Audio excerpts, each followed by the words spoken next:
आज शाम हम खुदावंद का जिंदा मुकद्दस पाक कलाम खुदावंद के खादम अली जनाब पादरी दाऊद सागर साहब से सुनेंगे। सो मैं गुजारिश करूंगा कि वो सामने आए और खुदावंद का जिंदा मुकद्दस पाक कलाम हम तक पहुंचाए। और आज शाम हम खुदा के कलाम को सीखेंगे। मुकद्दस मत्ती रसूल का अंजीली बयान, उसका चौथा बाब और उसकी 18वीं से 20वीं आयत। कलाम मुकद्दस में अहद जदीद मुकद्दस मत्ती रसूल का अंजीली बयान, उसका चौथा बाब और उसकी 18वीं आयत से कलाम खुदा में लिखा है,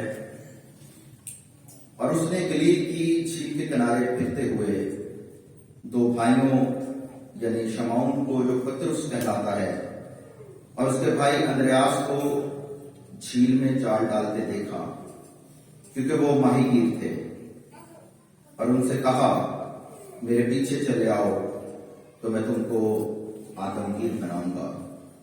वो फौरन जाल छोड़कर उसके पीछे हो लिए। कलाम खुदा के पढ़े और उसके सुने जाने पर खुदा की बरकत हो, आमीन। आए थोड़ी देर के लिए अपने सर को झुकाएं और दुआ करें। अय्यो समा के खालिक और मालिक, आज जब हम तेरे कलाम को सीखते हैं, हम सबों की जिंदगियों में तेरा पाक रूह जुम्बश करे, और अगर खुदा तेरे पाक कलाम में से सीख सकें और अपनी जिंदगियों की इस्लाह कर सकें। ये दुआ मांगते तेरे प्यारे बेटे खुदा यीशु मसीह के नाम में, आमीन। पाकिस्तान में एक इलाका है जो बन्नू के नाम से जाना जाता है, और ये कबायली इलाका था। और वहां पर एक शख्सियत आई जो बन्नू के डॉक्टर के नाम से जानी और पहचानी जाने लगी, और वो एक मिशनरी था जो तिब्बी खिदमात के हवाले से इस इलाके में आए, ताकि अंजील की तरसील और उसकी तशहीर का काम सर अंजाम दिया जा सके। और वो शख्सियत जब इस खित्ते में आई तो उसने देखा कि हर शख्स के पास वहां अपना एक वेपन होता है, और मजहबी तौर पर वो बड़े एक्सट्रीमिस्ट लोग हैं, इंतहा पसंद हैं। वो दूसरे अकीदे को देखना और उनके सुनना पसंद नहीं करते। लेकिन उस शख्सियत ने वहां खिदमत का आगाज किया, और उसने वहां के लोगों की मुकामी जुबान को सीखा। उसने वहां के लोगों के मुकामी पहनावे को पहनना सीखा, और बिल्कुल वो ऐसे ही लगता था जैसे कोई पठान होता है, क्योंकि उसका लहजा भी वैसा ही हो चुका था। और वहां पर उसने खिदमत को सर अंजाम दिया। लेकिन आज हम देखते हैं कि वहां पर मिशनरी हॉस्पिटल है, वहां पर मिशनरी स्कूल है, वहां पर एक बहुत बड़ी कलीसिया कायम है। लेकिन इतनी बड़े काम कैसे ये हो पाया? उसने अपने वतन को छोड़ा, अपने पहनावे को छोड़ा, अपनी जुबान को छोड़ा, अपने रहन सहन को छोड़ दिया। और आज जो हवाला मैंने आपके सामने तलावत किया है, यहां खुदावंद यीशु मसीह यहां पर दो भाइयों से मिलते हैं, और बाद में हम देखते हैं कि वो यीशु मसीह के शागिर्द बन जाते हैं। और यीशु मसीह ने उनसे कहा, मेरे पीछे चले आओ तो मैं तुमको आदमगीर बनाऊंगा।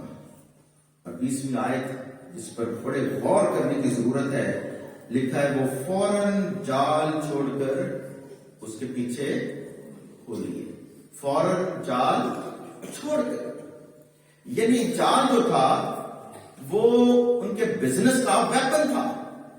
यानी उन्होंने अपने बिजनेस को तर्क कर दिया, छोड़ दिया उस वेपन को, उस हथियार को जिससे वो मछलियों का शिकार किया करते थे, उसे छोड़कर, यानी कि उन्होंने इस बात की अलामत थी कि अपने बिजनेस को छोड़कर खुदावंद यीशु मसीह के पीछे हुए। और जब हमने इस चैप्टर का आगाज पढ़ते हैं, चौथे चैप्टर का, तो यहां पर लिखा है खुदावंद यीशु मसीह जब अपनी खिदमत का आगाज करते हैं तो लिखा है कि वो 40 दिन ابلیس سے آزمائے جاتے ہیں، اور ان 40 دنوں میں ہم دیکھتے ہیں کہ انہوں نے اپنی خوراک کو چھوڑا.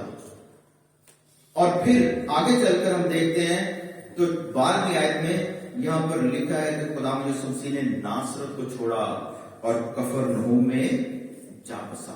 ناصرت جو کہ خدا یسوع مسیح کا آبائی جگہ تھی جہاں پر وہ رہتے تھے، اور ہم دیکھتے ہیں کہ اپنے آبائی گھر کو چھوڑنا ایک بہت ہی مشکل امر ہوتا ہے، لیکن خدا یسوع مسیح نے اپنے آبائی گھر کو چھوڑا. اور یہاں پر اس سے بھی پہلے دیکھیں تو فلپیوں کے خط میں مقدس پالوس رسول خدا یسوع مسیح کی ذات کو سامنے رکھ کر بیان کرتے ہیں کہ اگرچہ وہ خدا کی صورت پر تھا، خدا کے برابر رہنے کو قبضے کی چیز نہ سمجھا. اور ہم دیکھتے ہیں کہ وہ جو خدا کی صورت پر تھا، الہی تخت پر تھا، اس نے اس الہی اختیار کو بھی چھوڑ دیا اور عرش کو چھوڑ کر وہ فرش پر آ گیا، زمین پر آ گیا. اور ہم دیکھتے ہیں کہ اس نے پھر ہمارے لیے موت، بلکہ صلیبی موت کو گوارا کیا.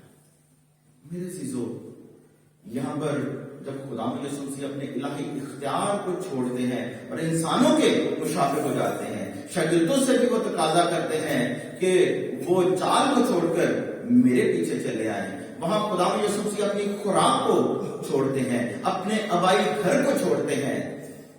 آج میرے اور آپ کے لیے یہ سوال ہے کہ ہم اس کی پیروی میں کیا کیا چیزیں چھوڑتے ہیں.